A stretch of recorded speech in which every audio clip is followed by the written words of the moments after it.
Welcome back. I'm Aubrey Streit Krug, and this is the second installment in the Land Institute's Perennial Practice video series. Last week, we visited prairie plants to explore the concept of perenniality. We met some grasses and forbs who persist over multiple growing seasons. This morning, I'm just below and to the west of that prairie remnant. I'm in Land Institute research plots on the east bank of the Smoky Hill River. There are definitely perennials here with me. A key one is Thinopyrum intermedium, intermediate wheatgrass, which through domestication is beginning to yield Kernza perennial grain. Along with perenniality, there's diversity here. At the most basic level, diversity means variety. At the landscape scale, I can pan around to show some of that variety in terms of fields, riparian woodland. There's also a diversity of perennial plant species in this field. We are in an experimental biculture of a grass and a nitrogen-fixing legume, intermediate wheatgrass planted with alfalfa. The Latin name of alfalfa is Medicago sativa, but it has another common name, lucerne, which is used by some people in Europe and throughout the British Commonwealth. Because this is a research plot, there is also genetic diversity in the vegetation in this field. These are different varieties of alfalfa being tested to see how they grow with intermediate wheatgrass. And there's more diversity we can't see around the plants and beneath the ground, with a range of soils and microbial communities.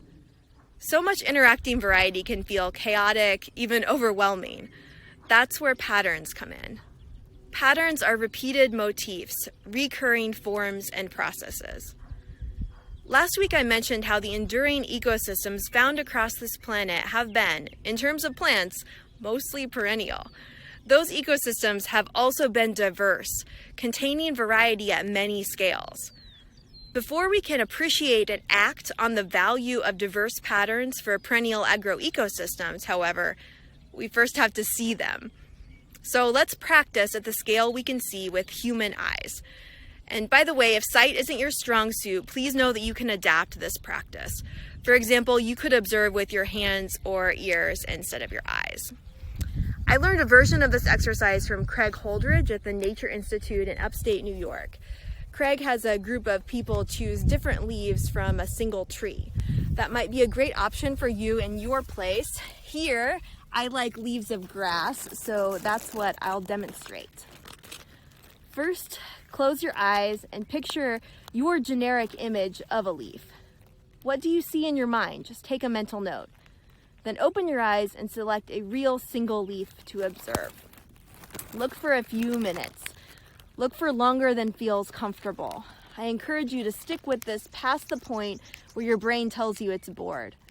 Look deeper than a first glance. Keep bringing your attention back to the leaf. As you look, focus on describing. You don't need to jump ahead to explain or interpret, and don't worry about botanical terms or causes or models if that's not your area of expertise. Just try to see and sense precisely, using whatever words you have at hand to describe what is in your hand. Be direct. Colors, lines, textures, shapes, flexibility, zoom in and out. When you think you've taken in as much as you have room to see, close your eyes again.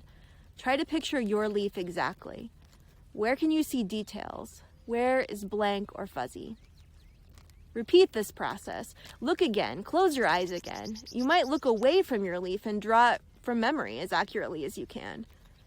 Then we come to the heart of the practice. Choose another leaf and repeat. Look again, look together, compare. What similarities and differences do you see? Can you sense any patterns? Here's the alfalfa and the intermediate wheatgrass. So what lessons can be drawn from this practice? We might start to realize how much we pass by without seeing on a daily basis. We might start to close the gap between our generic mental pictures and particular real leaves.